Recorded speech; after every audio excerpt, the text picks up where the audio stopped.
σημερινή. Ξεκινάμε επίσημα το Run Greece του Ηρακλείου, το οποίο έχει γίνει θεσμός.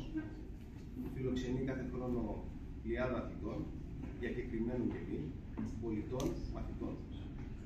Είμαστε στην ευχάριστη θέση να κάνουμε την έναρξη επί της ουσίας της συγκεκριμένης διοργάνωσης. Θεωρούμε ότι και αυτή η χρονιά θα πάει πάρα πολύ καλά.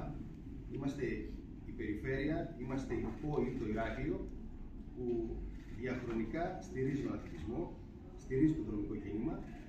Στεκόμαστε δίπλα στα σωματεία, δίπλα στην Ομοσπονδία και θα συνεχίσουμε να το κάνουμε για το επόμενο διάστημα.